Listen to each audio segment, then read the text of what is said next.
ওরা বিদেশের সড়ক দুর্ঘটনায় মারা গেছে দুই ভাই একসাথে।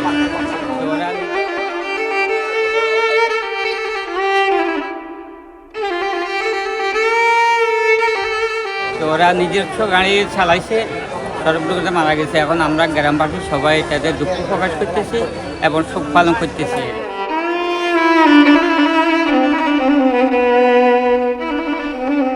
তারা দুই ভাই সৌদি প্রবাসী সড়ক দুর্ঘটনায় গত 15 তারিখে ইন্তেকাল করেন। রাজন আজকে গতকালকে বাংলাদেশে এসে পৌঁছেছে। আজকে ওনাদের নিজ বাড়িতে জানাজ এবং মরণের কার্যক্রম চালু আছে। এখন বর্তমানে আমরা গ্রামবাসী ও সকল এলাকাভিত্তিক মানুষ শোকাহত। এখনই ওনার জানাজা শেষ হয়েছে, এখন ওনার কবরস্থ করা হচ্ছে।